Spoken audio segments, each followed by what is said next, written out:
Section है जी basically वो consist of है जो मेजर इनकम टैक्स ऑर्डिनेंस 2001 में जो प्रपोज्ड अमेंडमेंट्स हैं थ्रू फाइनेंस बिल 2020 जो है वो आपसे शेयर करने जा रहा हूँ जी।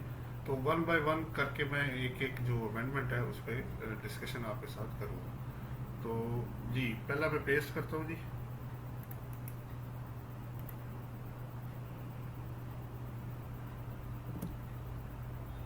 जी इसमें इससे पहले कि मैं इसकी अमेंडमेंट्स बाकी की आपको शेयर करूं, कुछ पॉइंट्स आपसे मैं शेयर कर लेता हूं। इसमें जितनी मोस्टली जो अमेंडमेंट्स हैं वो ज़्यादा एप्लीकेबल हैं 1 जुलाई 2020 से, जो भी प्रपोज्ड है। बाद में इंशाल्लाह फाइनेंस बिल के बाद ये फाइनेंस एक्ट बनेगा तो उस पर कोई चेंज भी इस पर आ सकती है, नंबर 1। नंबर 2, ये इफेक्टिव 1 जुलाई से है, अनलेस किसी प्रोविजन में कोई लिखा हो कि वो एप्लीकेबल है 2000 रिस्पेक्टिव डेट से अगर कोई एप्लीकेबल है तो आपके सामने आ जाएगा। अच्छा, अब पहला जी, पहला मैं अमेंडमेंट जो प्रपोज्ड है उसके बारे में शेयरिंग कर देता हूँ।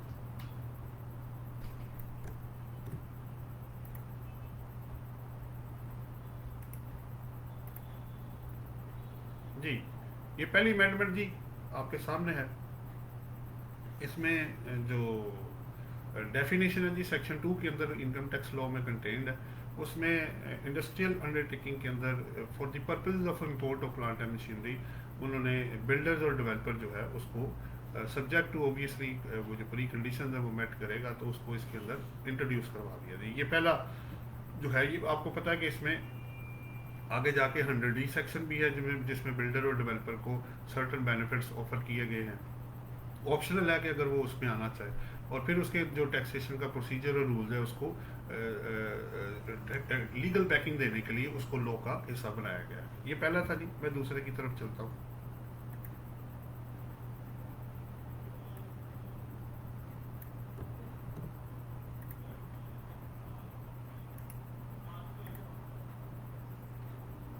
ये मैं हर एक को सेपरेट आपके साथ शेयर कर रहा हूँ ताकि इसको समझने में और सुनने में बड़ी आसानी रह जाएगी और रिटेन करने में भी आसानी रहेगी। ये दूसरी अमेंडमेंट जी, प्रपोज्ड जो अमेंडमेंट है, फिर मैं वर्ड यूज़ कर रहा हूँ इसमें, जो प्रेस्क्राइब पर्सन है उसमें आपको पता है इंडिविजुअल और एओपी 153 सेक्शन में प्रेस्क्राइब पर्सन है उनकी लिमिट 50 मिलियन की है, उसको बढ़ा के उन्होंने 100 मिलियन कर दिया है।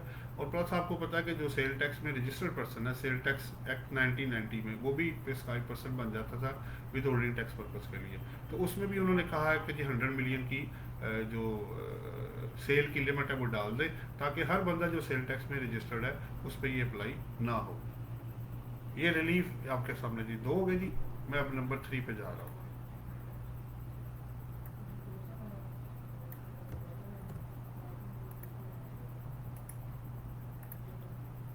जी ये 21L सेक्शन है जी, इनएडमिसिबल डिडक्शन से रिलेटेड है, बिजनेस एक्सपेंडिचर के अगेंस्ट जो इनएडमिसिबल डिडक्शन है उसमें आपको पता है दो मेजर अमेंडमेंट्स हैं। नंबर 1, अगर सैलरी आपकी पहले था कि 15,000 पर मंथ अगर आप किसी को पे करेंगे तो वो थ्रू क्रॉस चेक आप या बैंक ट्रांसफर के थ्रू आप पेमेंट करेंगे।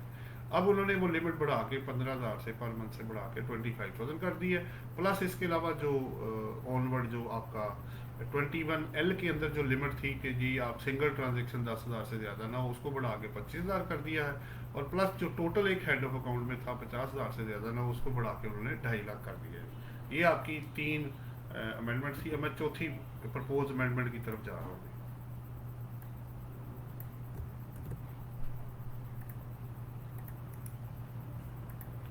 ये मैंने ऊपर पहला जो था उसमें वो जो सैलरी वाला था जी वो अलग है, वो ये सैलरी वाला भी मैंने साथ दे दिया जो 15,000 से बढ़ा के उन्होंने 25,000 पर मंथ कर दिया है। यानी यहाँ तक इसमें ओबियसली जो लेबर क्लास है वो बड़े आराम से कवर हो जाएगी कि उसके ऊपर जो होगा उनको, क्योंकि वो 17,500 और या जो स्पेसिफाइड अमाउंट चल रही है इस वक्त लेबर लॉज में उसको वो कवर कर देगा, वो कैश में पेमेंट रिसीव कर सकते हैं।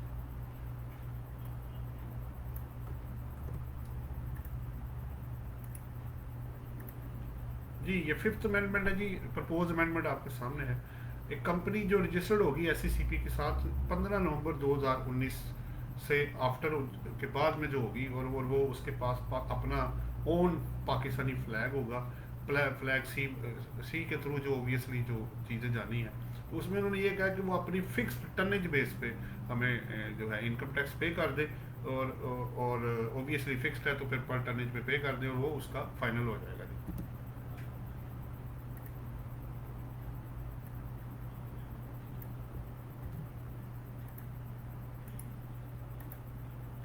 जी। छठी अमेंडमेंट आपके सामने है जी, जो प्रपोज्ड अमेंडमेंट है। उसमें यह है कि प्रॉपर्टी इनकम को दो इसमें अमेंडमेंट्स की गई है। नंबर वन के कलेक्शन चार्जेस और एडमिनिस्ट्रेशन चार्जेस जो 6% से उसको रिड्यूस करके उन्होंने 2% कर दिया है, यानी 4% की कमी हो गई है। और प्लस उन्होंने क्या कहा है कि इंडिविजुअल और एओपी उनके पास ये ऑप्शन जो थी पहले कि 4 मिलियन से ज़्यादा हो तो वो खर्चे माइनस कर सकते हैं, तो वो आप उनके पास ऑप्शन आ गई है कि वो आप चाहे तो फिक्स में चले जाएं और चाहे तो वो नॉर्मल टैक्स रिजीम में आके अपने डिडक्शन जो है वो क्लेम कर लें। नेक्स्ट है जी मेरे पास 7th है।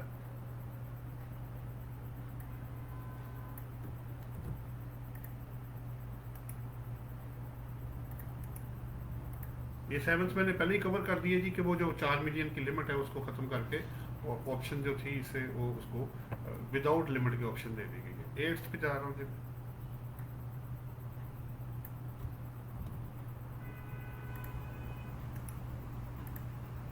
जी 8th में बेसिकली है इलेक्ट्रिसिटी बिल जो अगर आप है, अगर आप स्पेसिफाइड वायलेशन और लिमिट्स के साथ करेंगे तो वो आपको उसमें एक तो कंडीशन ये है कि 1 जनवरी 2021 से एक्चुअल यूज़र का नाम उस पर आना ज़रूरी है। ये डायरेक्शन उन्होंने इलेक्ट्रिसिटी कंपनीज को भी दे दी है जो सप्लाई कर रही है, कि जो एक्चुअल यूज़र है उसका नाम होगा तो फिर आप इलेक्ट्रिसिटी बिल जो है वो क्लेम कर सकेंगे।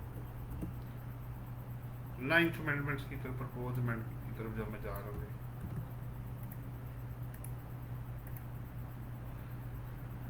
ये सेल से रिलेटेड जो एक्सपेंडिचर, अगर आप इनकम टैक्स की तरह, सेल टैक्स की तरह इनकम टैक्स में भी अगर आप किसी अनरजिस्टर्ड पर्सन, वो बंदा जिसको रजिस्ट्रेशन रिक्वायर्ड होगी under the sale tax law, अगर वो रजिस्टर्ड नहीं होता, उसको अगर आप जो भी आप सेल कर देते हैं, तो जो आपके एक्सपेंसेस सेल से रिलेटेड होंगे वो प्रोपोर्शनेट बेसिस पे वो डिसलो कर देंगे। ये जी आपकी 9th अमेंडमेंट थी।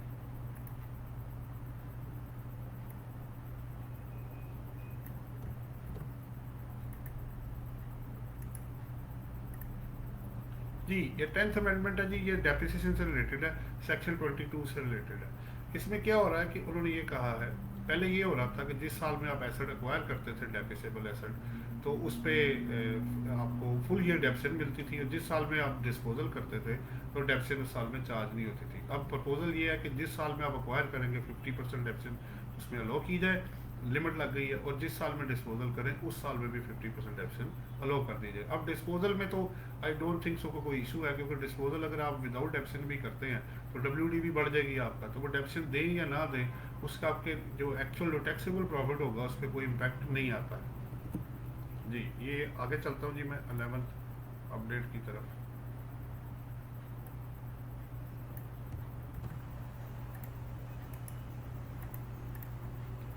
जी लीज पेमेंट्स बेसिकली ये रिलेट करता है। एक्चुअली अगर आप कोई motor vehicle not playing for hire acquire करते हैं, तो उसमें passenger transport vehicle not playing for hire acquire करते हैं, अपनी परचेज करते हैं, तो 25 लाख की आपके ऊपर लिमिटेशन लग जाती है, उससे ज़्यादा की आप टैक्स में क्लेम नहीं कर सकते। इसी को करते हुए इक्वलाइज करने के लिए अगर आप लीज पे भी इसी तरह passenger transport vehicle not playing for hire लेंगे तो प्रिंसिपल अमाउंट जो है वो 25 लाख से ज़्यादा नहीं होनी चाहिए। मार्कअप तो ऑब्वियसली आपको लीज रेंटल की शक्ल में मिल ही जाएगा, लेकिन ये प्रिंसिपल ऑब्वियसली दूसरी चीज़ों पे अप्लाई नहीं होगा जिसमें plant and machinery, office equipment और अदरवाइज जो एसेट्स होंगे या motor vehicle playing for hire होगी उस पर भी नहीं होगा।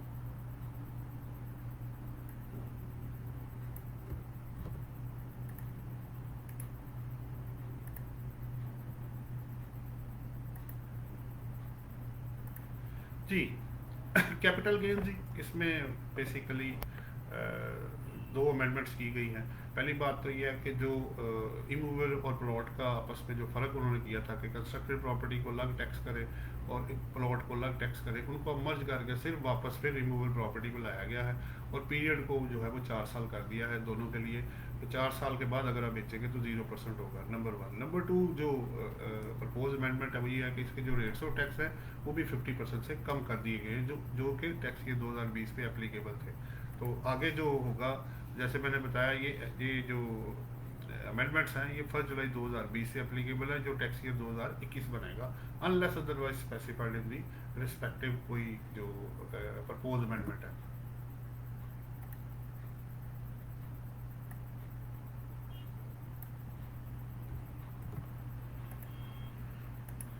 जी, फिर है जी आपके सामने ये 13 नंबर है। इसमें प्रपोजल ये है कि जी जो डोनेशन का टैक्स क्रेडिट आपको दिया जाता है सेक्शन 61 में, अगर आप एसोसिएट को देंगे तो उसमें जो है वो प्रपोज किया कि इंडिविजुअल और यूरोपियन कंपनी के हिसाब से उसको कम क्रेडिट जो है वो दिया जाएगा, क्योंकि आप एसोसिएट को पे कर रहे हैं।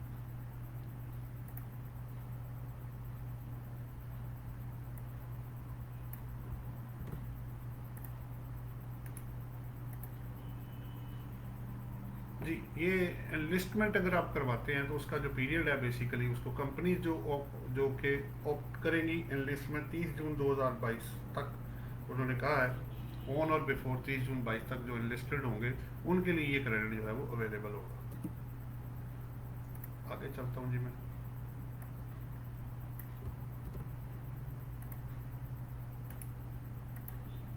जी, आगे है जी आपकी ये interest on profit on debt है बेसिकली। अगर फॉरेन एफिलिएट्स को, उसमें प्रपोजल ये है कि इसको 15% ऑफ टैक्सेबल इनकम जो before deduction of depreciation amortisation and profit on debt होगा, जो फॉरेन प्रॉफिट ऑन डेट होगा, उसके 15% तक उसको रिस्ट्रिक्ट कर दिया जाए।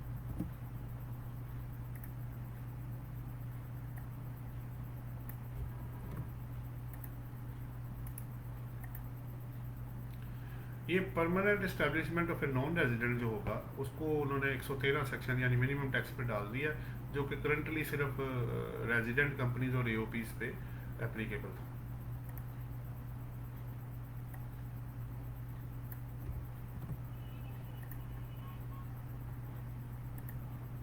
जी, नेक्स्ट है जी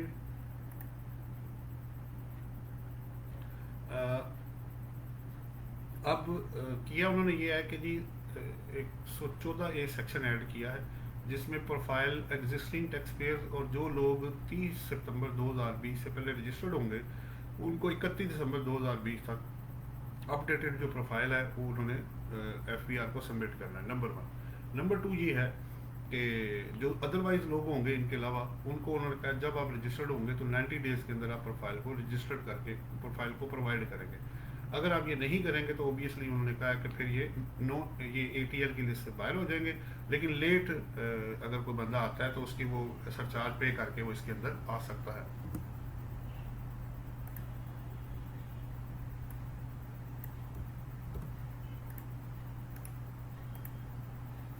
ये जी वेल्थ स्टेटमेंट से कनेक्टेड है। पहले अभी ये लॉ था कि 122(9) का नोटिस अगर इशू हो गया तो आप वेल्थ स्टेटमेंट को रिवाइज नहीं कर सकते। अब फर्दर लिमिटेशन ये लगा दी है जो 1 जुलाई से इफेक्टिव है कि अगर आप वेल्थ स्टेटमेंट को रिवाइज करना चाहते हैं तो कमिश्नर इनर रेवेन्यू की अप्रूवल चाहिए होगी। प्लस एक और लिमिटेशन इसके अंदर लगी है कि जिस डेट पे इनकम टैक्स रिटर्न ड्यू थी उसके 5 साल तक आप उसके अंदर अंदर आप रिवाइज करने की जो अप्रूवल है वो आप कमिश्नर इनर रेवेन्यू से ले सकते हैं, बट सब्जेक्ट टू दिस कि आपको 122 का नोटिस इशू ना हुआ।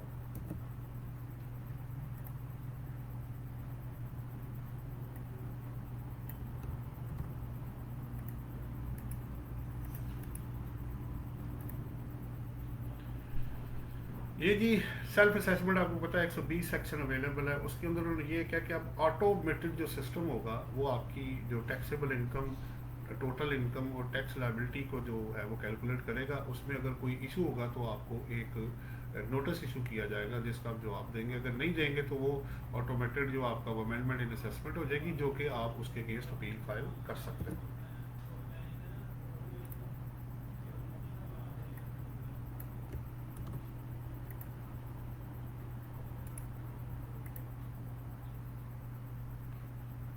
ये बड़ी अच्छी अमेंडमेंट है जी। इन्होंने कहा है कि जो लोग एक्टिव टैक्स पेयर की लिस्ट में होंगे, अगर उनके बच्चे जो यूनिवर्सिटी कॉलेज स्कूल्स में पढ़ते हैं तो उन पे जो एडवांस टैक्स है जो एजुकेशनल इंस्टीट्यूट्स काटते थे, अगर वो एटीएल की लिस्ट में होंगे तो वो नहीं कटेगा।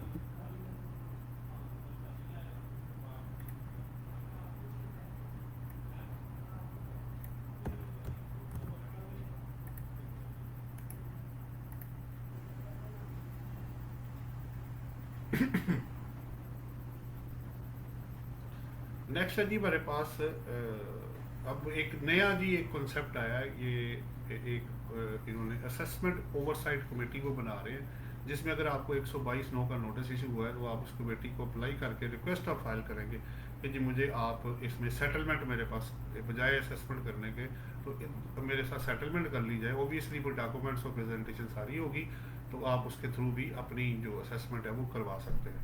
ये तलत उमर साहब नंबर मांग रहे हैं जी, मैं लिख देता हूँ जी आपको।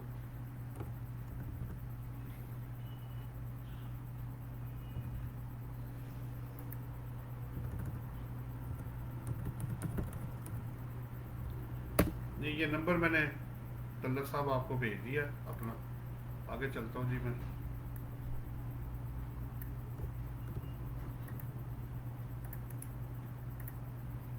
नेक्स्ट है जी मेरे पास एक नई जी एक अमेंडमेंट उन्होंने की है कि अगर आप कमिश्नर अपील से निकल के ATIR में अपील करना चाह रहे हैं तो एप्लीट ट्रिब्यूनल इनर रेवेन्यू को, तो उन्होंने कहा 10% ऑफ दी वो डिमांड जो अपहेल्ड की है कमिश्नर इनर रेवेन्यू ने, वो आप जमा कराएंगे तो तब आप अपनी अपील फाइल कर सकते हैं। अब बाद में स्टे लेना और हेयरिंग होना वो सब बाद में होगा, लेकिन पहले आपको 10% ऑफ जो अपहेल्ड की है डिमांड कमिश्नर अपील ने, वो आपको जमा करानी पड़ेगी।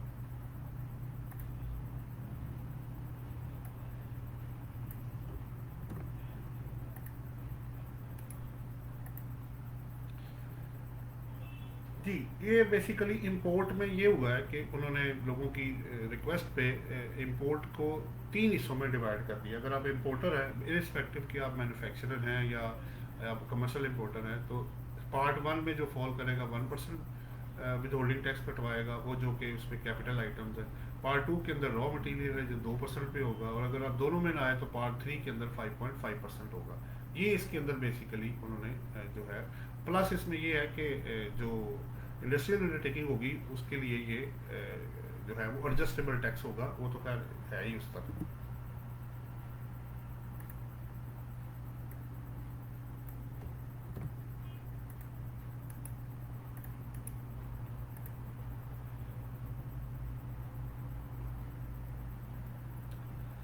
अच्छा उन्होंने वो दूसरे में भी कवर कर दिया कि तमाम के लिए मिनिमम टैक्स होगा, जो यानी कमर्शियल इंपोर्टर सिर्फ मिनिमम टैक्स में रहेंगे। अगर आप ओन यूज़ के लिए मैन्युफैक्चर करके या ओन यूज़ के लिए करके उसको चेंज करके बेचते हैं ओबियसली, तो फिर आप क्या करेंगे कि उस सूरत में वो आपका एडजस्टेबल रहेगा इंडस्ट्रियल अंडरटेकिंग के लिए जी।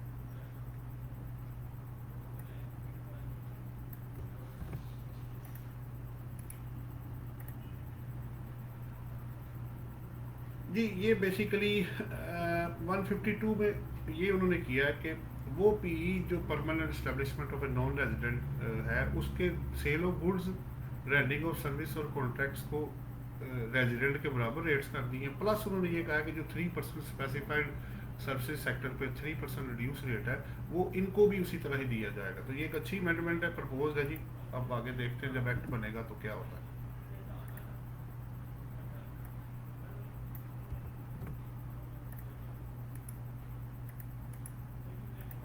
जी नेक्स्ट है जी आपके पास, आपको नज़र आ रहा है supply of goods made from outside Pakistan. वो कोहेसिव अरेंजमेंट अगर आपके एसोसिएटेड पार्टी उन्होंने किया, तो पहले उन्होंने कहा है कि जी आपकी ट्रांजैक्शन जो थी पहले वो 2.1% पे थी, उसमें जो टैक्स होगा 1.4% रिड्यूस रेट जो है उसके मुकाबले में लगाया जाएगा।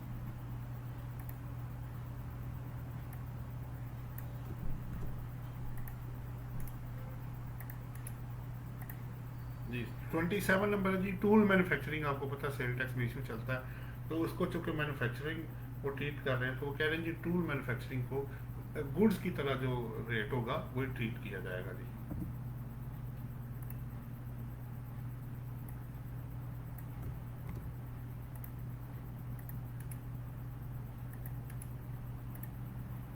जी नेक्स्ट है मेरे पास इंजीनियरिंग सर्विस जी। पहले चूँकि उस पर जो रेट था जो 3% था, उसको बढ़ा के उन्होंने 8% कर दिया जी।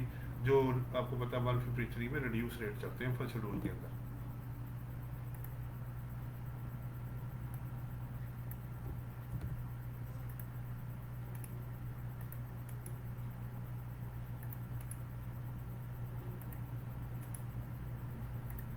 जी नेक्स्ट आपके सामने है जी विद होल्डिंग स्टेटमेंट आपको पता मंथली से बाई एनुअल हुआ सेकंड अमेंडमेंट के थ्रू पिछले दफ़ा पिछले साल।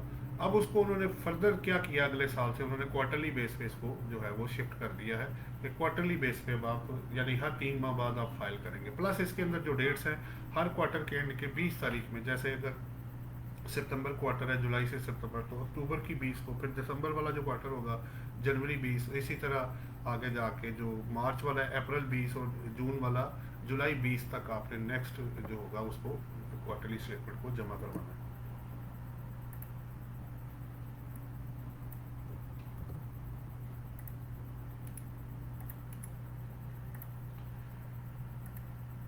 ये जी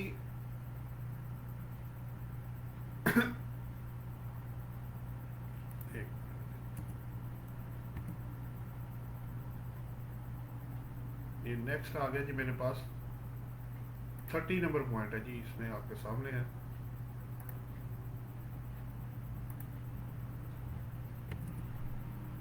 जी। अब इन्होंने रिफंड जो है जी उसको सेंट्रलाइज कर दिया, उसको स्ट्रीमलाइन कर दिया। अब ऑनलाइन बेसिस पे जो है रिफंड जो है वो इशू होंगे सेल टैक्स में भी और इनकम टैक्स में भी। तो उसमें ओबियसली वो चाह रहे इंटरेक्शन कम से कम हो और इसमें अगर कोई कॉम्प्लिकेशन है तो उसको दूर किया जाए।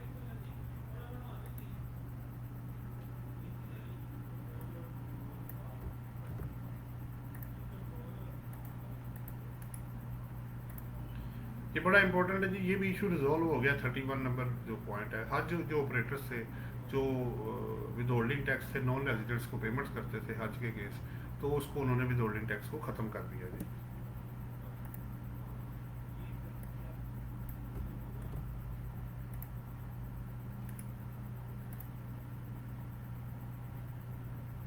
जी ये 32 नंबर है जी।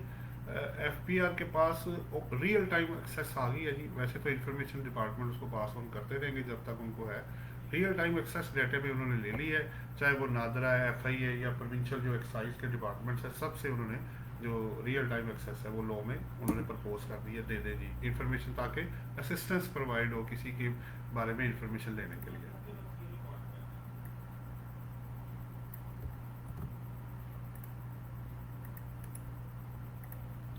नेक्स्ट है जी tax credit under section 170, tax audit under section 177 में वो इलेक्ट्रॉनिकली भी हो सकेगा। उसमें ओबियसली इलेक्ट्रॉनिकली कैलकुलेशन होगी टैक्स की, उसमें वो आपको एक अपॉर्चुनिटी ऑफ बीइंग हर्ड देंगे।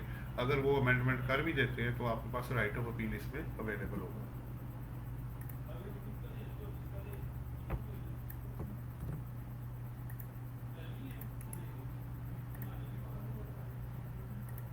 जी नेक्स्ट है जी 34 नंबर। अगर आप बुक्स ऑफ अकाउंट फर्निश नहीं करते या इंफॉर्मेशन आपकी पल्सेबल नहीं है, उसमें कोई इशू आ रहे हैं, तो डिफेक्ट्स अगर रिकॉर्ड्स करते रहे, तो कमिश्नर के पास ये पावर गई है जी। उसको बोर्ड ने ये कहा है कि on the basis of sectoral benchmark जो रेशोज जो प्रिस्क्राइब करेगा FPR, उसके मुताबिक उसकी कैलकुलेशन की जाएगी। यानी अपनी मर्जी से नहीं है कि जो मर्जी कर दें।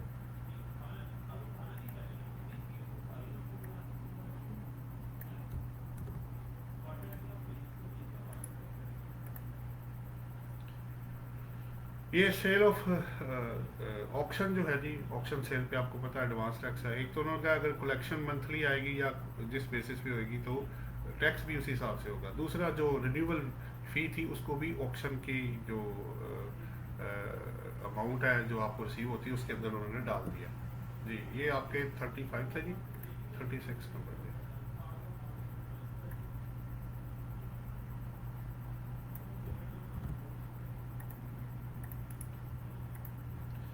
ये जी बड़ा अच्छा है जी, बड़ी देर से रिकमेंडेशन थी कि विद होल्डिंग टैक्सेस की तादाद बहुत ज़्यादा है तो उसको रिड्यूस करें और इस पर कोई मेजर रेवेन्यू भी कलेक्ट नहीं हो रहा।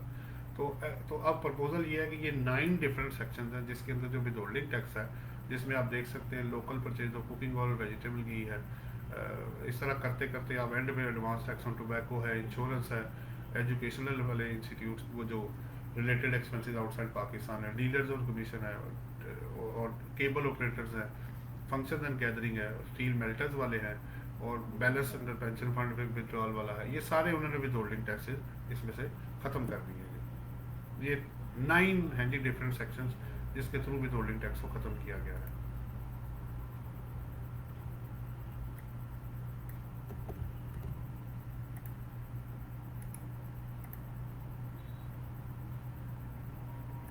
जी आपके सामने जी अब 37 नंबर है। इसमें है जी डिविडेंड। एक्चुअली उन्होंने क्या किया कि विद होल्डिंग और जो इनकम पे टैक्स है ना उसको सिंक्रोनाइज किया है, ताकि वो बराबर ये ना हो कि कटे कम या ज़्यादा, तो फिर वो लाइबिलिटी जो होगी वो पूरी डिस्चार्ज नहीं हो सकेगी, उसमें फिर बाद में एडजस्टमेंट्स कॉम्प्लिकेशन आ जाती हैं, तो उनको बराबर कर दिया उन्होंने जी। बेसिकली प्रपोजल ये है।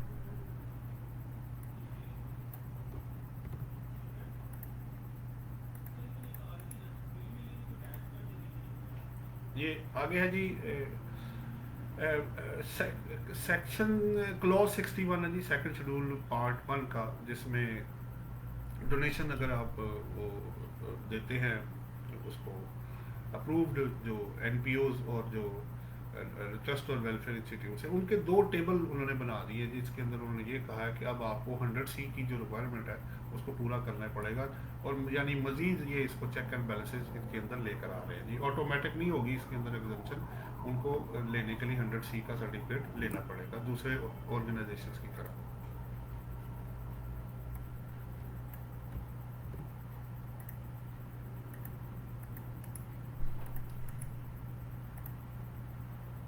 जी ये आपके सामने है जी।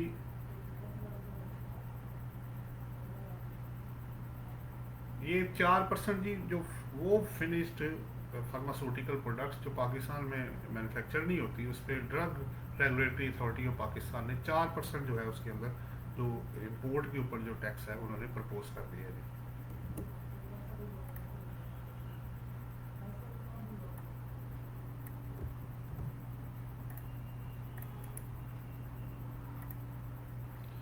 ये कंस्ट्रक्शन इंडस्ट्री जी, जैसे मैंने पहले बताया था 100D सेक्शन है वो उन्होंने उसको लीगल कवरेज देने के लिए 100D जो सेक्शन है वो ऐड कर दिया जी, इंसर्ट कर दिया इनकम टैक्स लॉ के अंदर। ये प्रपोज आया जी आपके पास।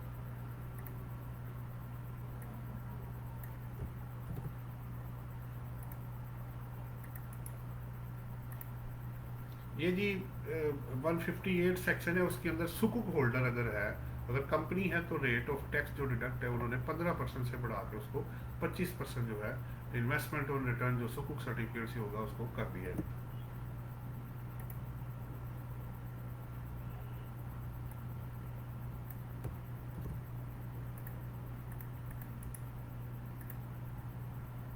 जी ये टोटल 45 अमेंडमेंट्स है जी मेजर, और भी हैं वो इंशाल्लाह ताला आपके साथ बाद में शेयर करेंगे कंप्लीट इंफॉर्मेशन के साथ। अभी जो मेजर है उसकी बात हो रही है 42 के अंदर जो है जी, 42 नंबर जो प्रपोज अमेंडमेंट है उसमें ये है बेसिकली कि प्रॉफिट ऑन डेट जो है ना, अगर कोई बंदा वो डेट इंस्ट्रूमेंट जो फेडरल गवर्नमेंट इशू करेगी, अगर उसका पैसा फॉरेन करेंसी में या पाक रुपीज़ में बाहर से आता है जो नॉन जो रीपैट्रिएबल है, उसमें उन्होंने ये कहा कि 10% टैक्स होगा जो फाइनल हो जाएगा, और प्लस उन्होंने ये कहा कि जो 10th शेड्यूल के अंदर जो डबल रेट हो जाता है 100%, वो इस ट्रांजेक्शन के ऊपर अप्लाई नहीं होगा।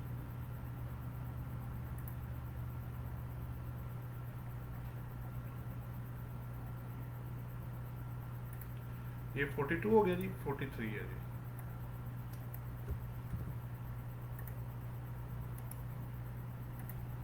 इसमें बेसिकली जी अल्टरनेट डिस्प्यूट रेजोल्यूशन को मज़ीद स्ट्रेंथन किया गया है, उसको तो दोबारा से ड्राफ्ट किया गया है, उसके रूल्स भी मज़ीद बाद में आएंगे, प्रिस्क्राइब करेगा FPR। प्लस उसके अंदर ये किया है उन्होंने कि अगर आप ADR के पास जाते हैं डिस्प्यूट को रिजॉल्व करने के लिए, एक्सेप्ट क्रिमिनल और जिसमें कंसीलमेंट वाले केसेस हैं उनको निकाल के उन्होंने लिखा हो इसके अंदर कि जो इसके अंदर आ सकते हैं, जो नहीं आ सकते वो भी बता दिए। अगर आप इसमें आ जाते हैं तो प्लस फिर ये होगा अगर आप अपील में हैं तो आप अपील वगैरह जो भी अगर ADRC का फैसला आ जाता है आप विड्रॉ कर लेते हैं, तो वो जो ऑर्डर होगा जो आप देंगे टैक्स ऑफिस को, वो बाइंडिंग हो जाएगा टैक्स ऑफिस के ऊपर। आगे चलता हूँ जी मैं।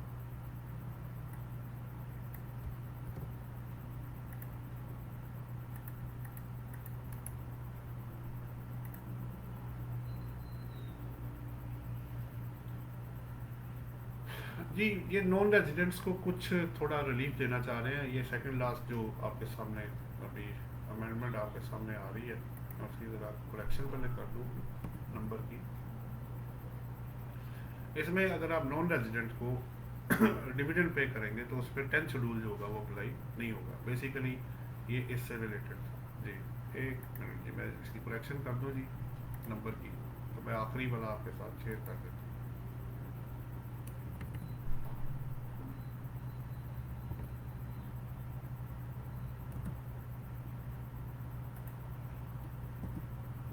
नहीं जी, अब लास्ट वाला जी,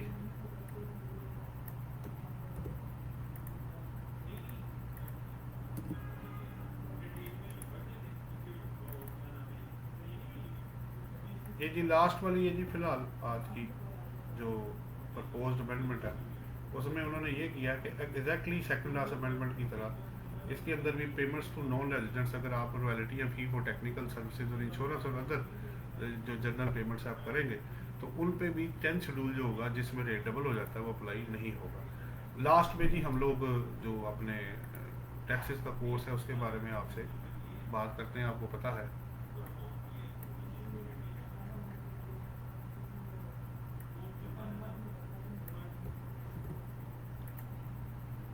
जी लास्ट है जी हमारा, आपको पता है हमने कोर्स शुरू किया हुआ है जी लास्ट 3 ईयर्स से। वैसे तो एजुकेशन से काफ़ी सालों से हम काम कर रहे हैं, तो उसमें बेनिफिट जो है बेसिकली इसमें फ्री एडमिशन है और मटेरियल फ्री है, इसके अंदर सर्टिफिकेट देते हैं कंप्लीशन पे, सक्सेसफुल कंप्लीशन पे। इसमें बुक और मटेरियल हमारा अपना होता है, स्लाइड नोट्स होते हैं, क्वेश्चन आंसर सेशन है, एमसीक्यूज हैं, एग्जांपल्स हैं, प्रैक्टिकल क्वेश्चन हैं, पास पेपर्स के थ्योरेटिकल की अरेंजमेंट है टॉपिक वाइज 15 साल के सी और ICMAP के पेपर के, और जो प्रैक्टिकल जो न्यूमेरिकल क्वेश्चन है उनको सॉल्व किया गया है लेटेस्ट लॉ के मुताबिक। अब प्लस आपके पास ये जो कॉन्टैक्ट नंबर है हमारे गिवन है, और लास्ट में हमारा जो बट नॉट द लीस्ट के जो हमने जो